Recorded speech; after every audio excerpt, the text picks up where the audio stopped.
Hello friends, मैं प्रशांत आप सभी का स्वागत करता हूं द स्टडी हब में। दोस्तों, अगर आप भी शिक्षक पात्रता परीक्षा की तैयारी कर रहे हैं तो आज का यह वीडियो आपके लिए काफ़ी महत्वपूर्ण होने वाला है, क्योंकि आज हम देखने वाले हैं बाल विकास से संबंधित महत्वपूर्ण प्रश्नों की श्रृंखला का भाग नंबर 5, जिसमें हम जो लेकर आए हैं आपके लिए 100 प्रश्न। कम से कम समय में हम जो है 100 प्रश्नों की तैयारी करने वाले हैं। यदि आपने हमारे पुराने वीडियोज़ नहीं देखे हैं तो प्लेलिस्ट पर जाकर उन्हें देख लीजिए, क्योंकि वहाँ पर भी जो है आपको काफ़ी महत्वपूर्ण जो है प्रश्नों की श्रृंखला मिल जाएगी, जो कि एग्ज़ाम की दृष्टि से काफ़ी महत्वपूर्ण है और उनके जो है एग्ज़ाम में पूछे जाने की पूरी संभावना है। तो दोस्तों, अगर आप हमारे चैनल पर नए हैं तो चैनल को सब्सक्राइब करना बिल्कुल भी मत भूलिएगा। साथ ही नोटिफ़िकेशन बेल को ऑन कर लीजिए, ताकि जब भी हम नए वीडियो डालें उसकी जानकारी आपको तुरंत मिल जाए और आप वीडियो को लाभ ले सकें। तो चलिए दोस्तों, वीडियो जो है स्टार्ट करते हैं। तो आइए दोस्तों, देखते हैं बाल विकास एवं शिक्षा शास्त्र से संबंधित महत्वपूर्ण प्रश्न, वो भी वन लाइन फैक्ट में। तो आइए दोस्तों, देखते हैं पहला, बालक के विकास की प्रक्रिया कब शुरू होती है? तो वो होती है जन्म से पूर्व। दोस्तों, जब बच्चा गर्भ में रहता है तब से ही उसमें जो है विकास की प्रक्रियाएं जो है प्रारंभ हो जाती हैं। विकास की प्रक्रिया कैसी होती है? तो विकास की प्रक्रिया जो है जीवन पर्यंत चलती रहती है। बच्चा जो है जन्म से लेकर अंत तक, अपनी मृत्यु तक जो है क्या करता है, सीखता रहता है। तो विकास की प्रक्रिया जो है जीवन पर्यंत चलती है। देखते हैं, सामान्य रूप से विकास की कितनी अवस्थाएं होती हैं? तो सामान्य रूप से विकास की जो है 5 अवस्थाएं होती हैं। शैशवावस्था, पूर्व बाल्यावस्था, उत्तर बाल्यावस्था, किशोर अवस्था और प्रौढ़ावस्था। वातावरण में सब बाह्य तत्व आ जाते हैं जिन्होंने व्यक्ति के जीवन आरंभ करने के समय से प्रभावित किया है। यह परिभाषा किसकी है? तो यह परिभाषा है वुडवर्ड की। वंशानुक्रम व्यक्ति की जन्मजात विशेषताओं का पूर्ण योग है। यह किसने कहा है? तो यह कहा है हमारे BN झा का है। वंशानुक्रम के निर्धारण होते हैं, कौन से होते हैं? जीन्स। वंशानुक्रम मतलब माता पिता से जो गुण हमारे संतानों में आ जाता है, बच्चों में आता है, वो किसके द्वारा होता है? जीन्स के द्वारा होता है। ठीक है दोस्तों, आइए आगे देखते हैं। कौन सी विशेषता विकास पर लागू नहीं होती है? विकास को स्पष्ट इकाइयों में मापा जा सकता है, ये जो है विकास पर लागू नहीं होता है, क्योंकि हम विकास को जो है माप नहीं सकते, किसी इकाई के आधार पर नहीं माप सकते। जबकि वृद्धि को मापा जा सकता है, जैसे लंबाई में वृद्धि हुई है तो मीटर, सेंटीमीटर, या फिर वजन में वृद्धि हुई तो किलोग्राम। इन सब में क्या कर सकते हैं, उसको नाप सकते हैं, लेकिन विकास को हम जो है इकाइयों में नहीं नाप सकते। शैशव काल का नियत समय होता है, तो शैशव काल का नियत समय होता है जन्म से लेकर 5 से 6 वर्ष तक माना गया है। शैशव काल को जो है कितने से मानते हैं? जन्म से लेकर 5 से 6 वर्ष तक। बालक की तीव्र बुद्धि का विकास पर क्या प्रभाव पड़ता है? तो विकास जो है सामान्य से किधर होता है? तीव्रता होती है। सामान्य से कैसा होता है? तीव्र होता है। जब बच्चा जो है बाल्यावस्था में होता है तो विकास उसमें जो है सामान्य से कैसा होता है? तीव्र होता है। आगे देखते हैं, विकास कैसी प्रक्रिया है? तो विकास एक निरंतर चलने वाली प्रक्रिया है। बाल्यावस्था में मस्तिष्क का विकास हो जाता है, कितना प्रतिशत तक हो जाता है दोस्तों? 90% तक। 90% तक जो है क्या हो जाता है? मस्तिष्क का विकास हो जाता है। अंतर्दर्शन विधि में बल दिया जाता है, तो किस पर बल दिया जाता है? स्वयं के अध्ययन पर। अंतर्दर्शन में हम जो है स्वयं के अध्ययन पर बल देते हैं, मतलब स्वयं का क्या करते हैं? अध्ययन करते हैं। आइए आगे देखते हैं, बालक को आनंददायक सरल कहानियों द्वारा नैतिक शिक्षा प्रदान करना चाहिए, यह कथन है किसका? तो यह है कोलेस्निक का। किसका है? कोलेस्निक का। विकास के संदर्भ में मैकडूगल ने क्या कहा है? तो एक मूल प्रत्यात्मक जो है प्रत्यात्मक व्यवहार का विश्लेषण किया है। तो इसने किया है, मैकडूगल ने किया है। चलिए आगे देखते हैं, जब हम किसी भी व्यक्ति के विकास के विषय में चिंतन करते हैं तो हमारा आशय किससे होगा? तो जब हम उसके विकास के विषय में चिंतन कर रहे हैं तो हम क्या देख रहे हैं? उसमें कार्यक्षमता से, उसकी परिपक्वता से और उसकी शक्ति ग्रहण करने से होता है। ठीक है दोस्तों, आगे देखते हैं, संवेगात्मक विकास में किस अवस्था में तीव्र परिवर्तन होता है? तो जब संवेगात्मक विकास होता रहता है तो किस अवस्था में सबसे ज़्यादा तीव्रता से परिवर्तन होता है? तो वो आता है किशोर अवस्था में। किशोर अवस्था को ही सबसे ज़्यादा परिवर्तन का काल कहा गया है। वृद्धि और विकास कैसे हैं? तो एक दूसरे के पूरक हैं। चारित्रिक विकास का प्रतीक है, क्या है? उत्तेजना। चारित्रिक रूप में जो विकास होता है उसको हम किससे दर्शाते हैं? उत्तेजना से। जैसे क्रोध का आना, गुस्सा हो जाना, चिड़चिड़ापन आ जाना, तो ये सभी जो है उत्तेजनाओं में आती है। विकासात्मक पद्धति को कहते हैं उत्पत्ति मूलक विधि। किसको? विकासात्मक पद्धति को कहते हैं। आइए आगे देखते हैं, मानसिक विकास के लिए अध्यापक का कार्य है। मानसिक विकास अगर करवाना है तो अध्यापक क्या करेगा? बालकों को सिखाने के पूरे पूरे अवसर प्रदान करना, छात्र छात्राओं के शारीरिक स्वास्थ्य की ओर पूरा पूरा ध्यान देना और व्यक्तिगत भेदों की ओर ध्यान न देते हुए उनके समुचित वातावरण की व्यवस्था करना, ये क्या होगा? अध्यापक का कार्य होगा। चलिए आगे देखते हैं। वाटसन ने नवजात शिशु के मुख्य रूप में किन संवेगों की बात कही है? तो वाटसन के अनुसार जो नवजात शिशु उसमें क्या क्या दिखाई देता है? तो भय, क्रोध व स्नेह ये दिखाई देता है। दोस्तों ये क्वेश्चन जो है कई बार आ चुका है क्वेश्चन है। चलिए आगे देखते हैं। किशोर किशोर अवस्था की मुख्य समस्याएं क्या क्या है? तो शारीरिक विकास की समस्याएं, समायोजन की समस्याएं, काम और संवेगात्मक समस्याएं, ये जो है किशोर अवस्था की है मुख्य समस्याएं हैं। शरीर में जो है उस समय परिवर्तन ज़्यादा होता है, समायोजन नहीं हो पाता क्योंकि समायोजन की जो है समस्याएं आती हैं क्योंकि जो शारीरिक विकास होता है उस समय उसको समायोजित करना जो है कठिन हो जाता है। काम और संवेगात्मक समस्याएं होती है, भावनात्मक रूप से जो समस्याएं होती हैं इसी अवस्था में आता है। चलिए आगे देखते हैं। शैशवावस्था है कहाँ से? जन्म से 2 वर्ष तक, इसको कहते हैं हम शैशवावस्था कहते हैं। शिशु का विकास प्रारंभ होता है, तो शिशु का विकास जो है कहाँ से प्रारंभ हो जाता है? गर्भकाल से ही। बच्चा जब गर्भ में रहता है तब से ही उसमें जो विकास की प्रक्रियाएं जो है क्या हो जाती है? चालू हो जाती हैं। बाल्यावस्था के लिए पर्याप्त नींद होती है, कितने घंटे? 8 घंटे। बालिकाओं की लंबाई की दृष्टि से अधिकतम आयु होती है 16 वर्ष। 16 वर्ष की आयु तक वो जो है वो अपने लंबाई की अधिकतम जो है सीमा तक होती हैं। बालक के विकास को जो घटना प्रेरित नहीं करता है वह है वंशानुक्रम या वातावरण, दोनों ही नहीं। वंशानुक्रम और वातावरण जो है दोनों ही उसको जो है प्रभावित नहीं करते हैं। आइए अगला देखते हैं। किसके विचार से किशोर अवस्था में बालक में जो है प्रेम की भावना काम प्रवृत्ति पर आधारित होती है? तो ये किसने कहा है? फ्रायड महोदय ने कहा है। आइए आगे देखते हैं। रॉस ने विकास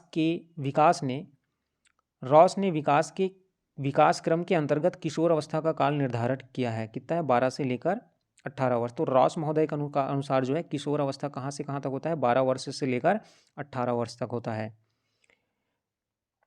किशोर अवस्था की प्रमुख विशेषता नहीं है, तो है मानसिक विकास। किशोर अवस्था में मानसिक विकास बहुत ही कम होता है क्योंकि इस समय जो है शारीरिक परिवर्तन सबसे ज़्यादा होता रहता है, तो मानसिक रूप से विकास जो है कैसा होगा? कम होगा। इसमें शारीरिक विकास सबसे ज़्यादा होता है। बालकों के विकास की किस अवस्था को सबसे कठिन काल के रूप में माना जाता है? तो कौन से काल को माना जाता है दोस्तों? किशोर अवस्था काल को।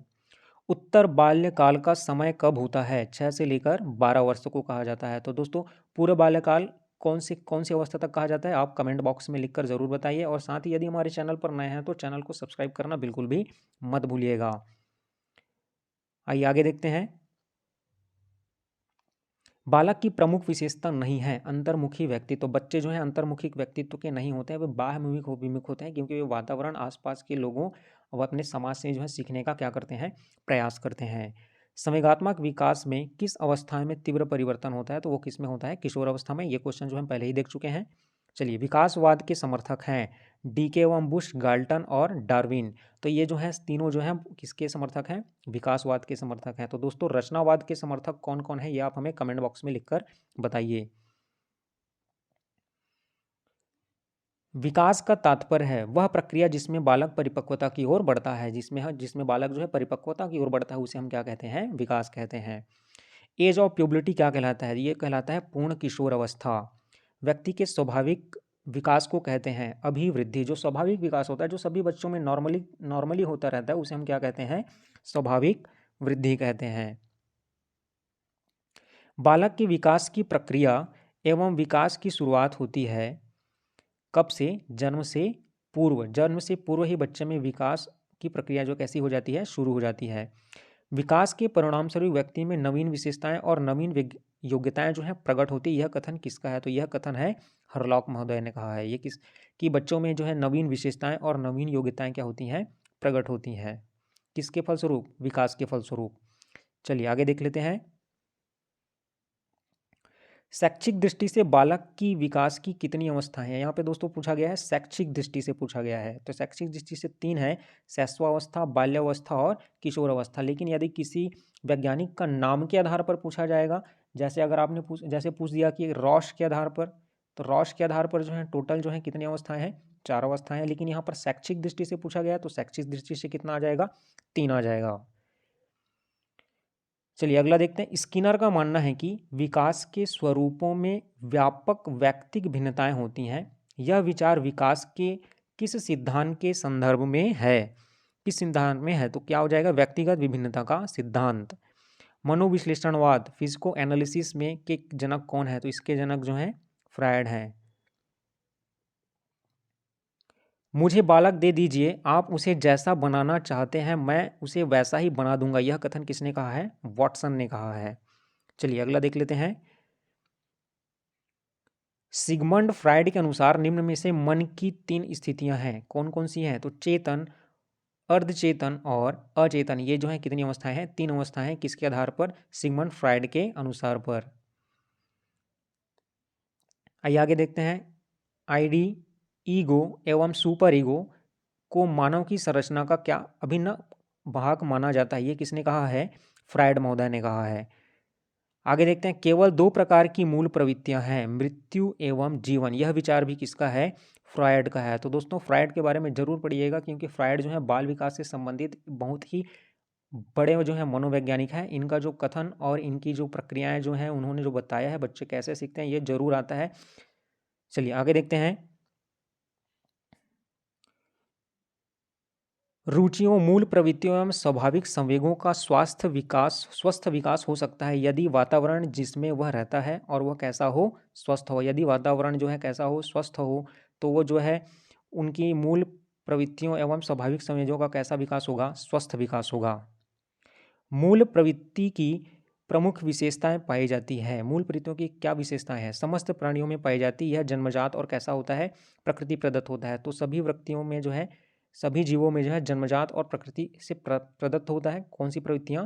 मूल प्रवृत्तियां। चलिए आगे देखते हैं। व्यक्ति के स्वाभाविक विकास को कहते हैं, क्या कहते हैं हम? अभिवृद्धि कहते हैं। विकास का क्या अभिप्राय है? वह प्रक्रिया जिसमें बालक परिपक्वता की ओर बढ़ता है।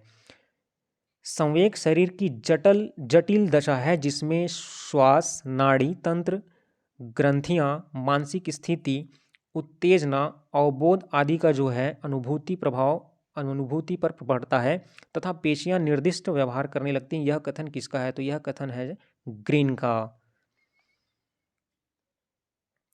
आगे देख लेते हैं। वातावरण में सब बाह्य तत्व आ जाते हैं जिसमें व्यक्ति को आरंभ करने के समय में प्रभावित किया गया है। यह परिभाषा किसने दिया है? वुडवर्थ ने किया है। वुडवर्थ ने किया है।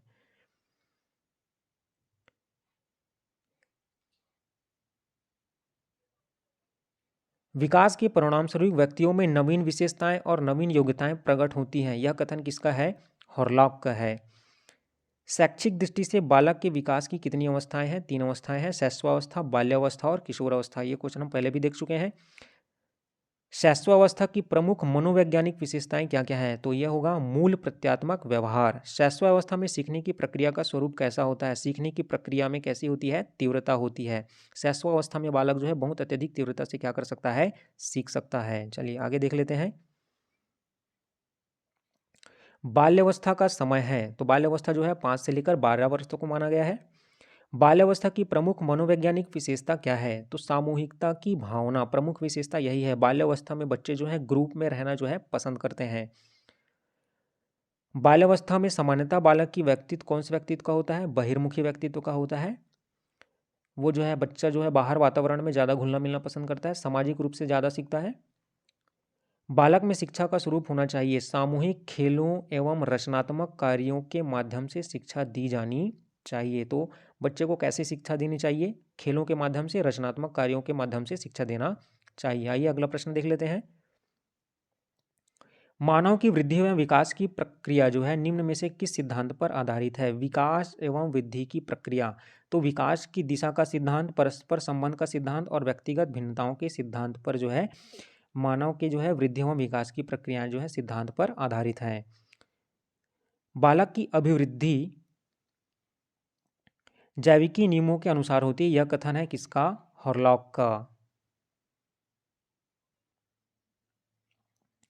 निम्न में से कौन सा कारक व्यक्ति की वृद्धि या विकास को प्रभावित करता है? यह कथन किसका है? ग्रीन का है। पर्यावरण बाहरी वस्तु है जो हमें प्रभावित करती है। यह विचार है किसका है? रॉस का है। बुद्धि लब्धि के लिए विशिष्ट श्रेय किस मनोवैज्ञानिक को जाता है? तो ये जाता है स्टर्न को। शैशवावस्था को जीवन का सर्वाधिक महत्वपूर्ण काल क्यों कहा जाता है? यह अवस्था वह आधार है जिस पर बालक के भावी जीवन का निर्माण होता है, क्योंकि शैशवावस्थाओं में ही यह निर्धारित हो जाता है कि बालक जो है क्या बनने वाला है या फिर क्या सीखने वाला है। तो उसी बालक के भावी जीवन का क्या हो जाता है, वहाँ पे निर्माण हो जाता है, मतलब आने वाले जीवन का जो है निर्माण हो जाता है। कौन सी अवस्था में? शैशवावस्था में। जैसे जैसे बालक की आयु का विकास होता है वैसे वैसे उसके सीखने का क्रम जो है निम्नलिखित की ओर चलता है। तो किधर? सूझबूझ की ओर। जैसे जैसे वो बढ़ता जाएगा उसकी सूझबूझ भी कैसे होती जाएगी? बढ़ती जाएगी। तो कौन सा कथन जो है सही नहीं होगा?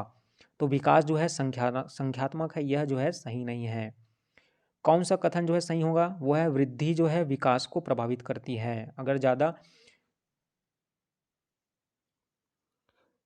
जिस आयु में बालक की मानसिक योग्यता का लगभग पूर्ण विकास हो जाता है वह वर्ष कितना होता है? 14 वर्ष। तो 14 वर्ष तक उनकी मानसिक योग्यताएं जो है लगभग कैसी हो जाती है? पूर्ण हो जाती है। आगे देखते हैं, मस्तिष्क द्वारा अपनी स्वयं की क्रियाओं का निरीक्षण किया जाता है। ये क्या कहलाएगा? हमारा आत्मनिरीक्षण विधि। जब हम स्वयं को देखते हैं तो वो निरीक्षण कहलाता है, आत्मनिरीक्षण विधि कहलाता है। विकासात्मक पद्धति को कहते हैं उत्पत्ति मूलक विधि। प्रयोगात्मक विधि में समानता नहीं करना पड़ता है। किसका? समस्या का, चुनाव का। मानव विकास जिन दो कारकों पर निर्भर करता है वो क्या कहलाता है? जैविक और सामाजिक।